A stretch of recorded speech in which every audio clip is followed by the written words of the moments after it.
ရှေမတ်တဲ့ခရစ်ဝင်အခန်းကြီး7ထို့သောတကြိတ်နှစ်ပါးသောတပည့်တော်တို့ကိုအကုန်အစင်မှားထားတော်မူပြီးလေမြို့ရွာများတို့၌ဆုံးမဩဝါဒပေးခြင်းက၎င်းတရင်ကြားပြောခြင်းက၎င်းထိုအရမှကြွတော်မူ၏ခရစ်တော်ပြုတော်မူသောအမှုတို့ကိုယောဟန်သည်ထောင်ထဲမှကြားသောအခါ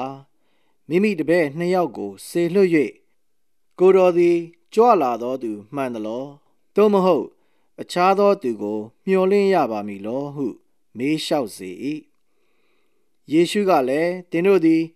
ကြားရသမျှမြင်ရသမျှတို့ကိုတွား၍ယောဟန်အားကြားလျှောက်ကြလော့မျက်စိကန်းသောသူတို့သည်မျက်စိမြင်ရကြ၏ခြေမစွမ်းသောသူတို့သည်လှမ်းသွားရကြ၏နူနာဆွဲသောသူတို့သည်တန်ရှင်းခြင်းသို့ရောက်ရကြ၏နားပင်သောသူတို့သည်နားကြားရကြ၏သေသောသူတို့သည်ထမြောက်ခြင်းသို့ရောက်ရကြ၏ဆင်းရဲသားတို့သည်လည်းဝမ်းမြောက်စရာသတင်းကိုကြားရကြ၏ငါကြောင့်စိတ်မပြတ်သောသူသည်မင်္ဂလာရှိ၏ဟုပြန်ပြောတော်မူ၏ထိုသူတို့သည်သွားကြသည်နောက်ယေရှုသည်ယောဟန်ကိုအကြောင်းပြု၍ပရိသတ်တို့အားသင်တို့သည်အဘယ်မည်သောအရာကိုကြည့်ရှုခြင်းကတောသို့ထွက်သွားကြသနည်းလေလှုပ်သောကျူပင်ကိုကြည့်ရှုခြင်းကသွားသလောသို့မဟုတ်နူးညံ့သောအဝတ်ကိုဝတ်ဆင်သောသူကိုကြည့်ရှုခြင်းကသွားသလောနူးညံ့သောအဝတ်ကိုဝတ်ဆင်သောသူတို့သည်မင်းအိမ်၌နေတတ်ကြ၏ပရောဖက်ကိုကြည့်ရှုခြင်းကသွားသလောမှန်ပေ၏ပရောဖက်ထက်ကြီးမြတ်သောသူလည်းဖြစ်သည်ဟုငါဆို၏ကျမ်းစာ၌လာသည်ကားကြည့်ရှုလောသင်သွားရလမ်းကိုပြင်ရသောငါ၏တမန်ကိုသင်ရှိ၌ငါစေလွတ်၏ဟုဆိုရာ၌ထိုသူကိုဆိုလိုသည်ငါအမှန်ဆိုသည်ကားမိမမွေးသောသူတို့တွင်ပရိသတ်ဆရာယောဟန်ထက်ကြီးမြတ်သောသူတယောက်မျှမပေါ်မထွန်းသေးသို့တော်လည်းကောင်းကင်နိုင်ငံတော်တွင်အငယ်ဆုံးသောသူသည်ထိုသူထက်သာ၍ကြီးမြတ်၏ပရိသတ်ဆရာယောဟန်လက်ထက်မှစ၍ယခုတိုင်အောင်ကောင်းကင်နိုင်ငံတော်ကိုအနိုင်အထက်ပြုကြ၏အနိုင်အထက်ပြုသောသူတို့သည်လည်းလူယူဝင်စားရကြ၏ယောဟန်မရောက်မီတိုင်အောင်ပညတ္တိကျမ်းအနာဂတိကျမ်းရှိသမျှတို့သည်ဆုံးမဩဝါဒပေးကြ၏သင်တို့သည်ငါစကားကိုနားခံနိုင်လျှင်ဤသူကလာလတန့်သောအေလိယဖြစ်သည်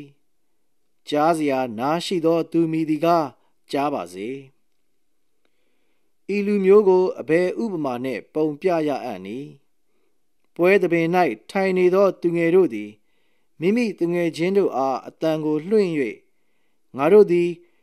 တာယာစွာတီးမှုတ်တော်လဲသင်တို့သည်မကကြညီးတွားစွာမြည်တမ်းတော်လဲမငိုကြွေးကြဟု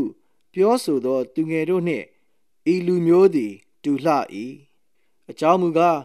ယောဟန်သည်မစားမတောက်ဘဲလာသည်ရှိသောသူတို့ကဤသူသည်နတ်ဆိုးဆွဲသောသူပါတကားဟုဆိုကြ၏လူသားသည်စားတောက်လျက်လာသည်ရှိသောဤသူသည်စားကျူးသောသူစပည့်ရည်တောက်ကျူးသောသူပါတကား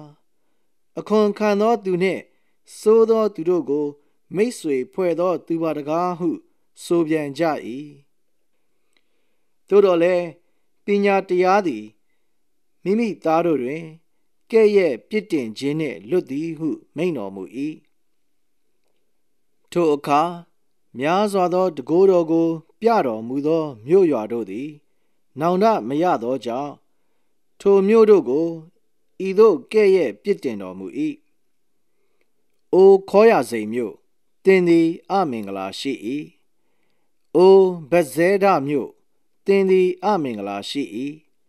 အကြောင်းမူကားသင်တို့တွင်ပြသောတကိုးကိုတုရုမြို့နှင့်ဇိဒုန်မြို့တို့တွင်ပြဘူးလျှင်ထိုမြို့တို့သည်ရှေးကာလ၌ ရှော်တေအဝတ်ကိုဝတ်၍ပြာနှင့်လူးလျက်နောင်တရကြလိမ့်မည်ငါဆိုသည်ကားတရားဆုံးဖြတ်သောနေ့၌သင်တို့သည်တုယုမြို့နှင့်ဇိဒုန်မြို့ထက်သာ၍ခံရကြလက်တံအိုကပေရနောင်မြို့သင်သည်မိုးကောင်းကင်တိုင်အောင်မြောက်စားခြင်းကိုခံရတော်လေမရဏနိုင်ငံတိုင်အောင်နှိမ်ချခြင်းကိုခံရလက်တံအကြောင်းမူကားသင်၌ပြသောတကိုးကိုသောတုံမြို့၌ပြဘူးလင်ထိုမြို့သည်ယခုတိုင်အောင်တည်ရ၏ငါဆိုသည်ကားတရားဆုံးဖြတ်သောနေ့၌သင်သည်သောတုံမြို့ထက်သာ၍ခံရလက်တံဟုမိန့်တော်မူ၏ထိုအခါယေရှုကကောင်းကင်နှင့်မြေကြီးကိုအစိုးရတော်မူသောအဖကိုတော်သည်ပညာအလိမ္မာနှင့်ပြည့်စုံသောသူတို့အားဤအရာများကိုထိန်ဝှက်ကွယ်ထားလျက်သူငယ်တို့အားဖော်ပြတော်မူသည်ဖြစ်၍ကျေးဇူးတော်ကိုအကျွန်ုပ်ချီးမွမ်းပါ၏ထိုသို့အလိုတော်ရှိသောကြောင့်မှန်ပါ၏အဖငါ၏ခမည်းတော်သည်ခတ်သိမ်းသောအရာတို့ကိုငါ၌အပ်ပေးတော်မူပြီခမည်းတော်မှတပါးအဘယ်သူမျှသားတော်ကိုမသိသားတော်နှင့်သားတော်သည်လင်းစေလိုသောသူမှတပါးအဘယ်သူမျှခမည်းတော်ကိုမသိဝန်လေး၍ပင်ပန်းသောသူအပေါင်းတို့ငါထံသို့လာကြလော့ငါသည်ချမ်းသာပေးမည်ငါတဘိုးကိုတင်၍ထမ်းကြလော့ငါထံ၌နီးခံကြလော့ငါသည်နူးညံ့သိမ်မွေ့နှိမ်ချသောစိတ်သဘောရှိ၏သင်တို့စိတ်နှလုံးသည်တက်တာခြင်းကိုရလိမ့်မည်အကြောင်းမူကားငါတဘိုးသည်ထမ်းလွယ်၏ငါဝန်လဲပေါ့၏ဟုမိန့်တော်မူ၏